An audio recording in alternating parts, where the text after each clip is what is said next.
প্রিয় দর্শক ভাইরা, আমার নিচের ভিডিওটা দেখুন।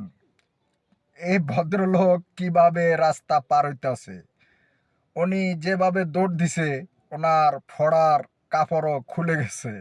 তো এভাবে রাস্তা পার হওয়া নিয়ম কারণ না, কারণ আপনি যখন রাস্তা ক্রসিং করবেন তখন আপনি ফুটপাতে খাড়ায়া, রাস্তার সাইডে খাড়ায়া আপনি গাড়ি দেখবেন, গাড়ির ডাইন সাইডের থেকে বাম সাইডে আসতেছে কিনা। তাইলে আমাদের চালক ভাইও বেঁচে গেল, জনগণও বাঁচতে পারলো। এখন আপনি যদি এভাবে দৌড়ে যদি রাস্তা ক্রসিং করেন, হঠাৎ করে আপনার উপরে একটা গাড়ি আয়া অ্যাক্সিডেন্ট হতে পারে, তখন কিন্তু ড্রাইভার ভাইয়েরও রিস্ক হয়ে গেল, ড্রাইভার ভাইও মামলা খাইলো, আপনারও ক্ষয়ক্ষতি হলো। তো এভাবে আমাদের দেশের জনগণ যে কোনো কান্ট্রিতে এভাবে ওনার মতন রাস্তা ক্রসিং করবেন না, কারণ রাস্তা ক্রসিং করতে গেলে একটি বিপদ আইতে 2 সেকেন্ডও লাগে না, যে কোনো মুহূর্তে বিপদটা হতে পারে।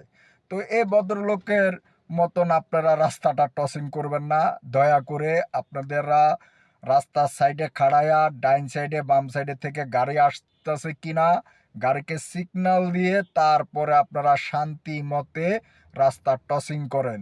আর এই ভিডিওটা দেখার সুযোগ করে দিবেন, একটি লাইক দিবেন, আপনাদের মতামতটা কমেন্ট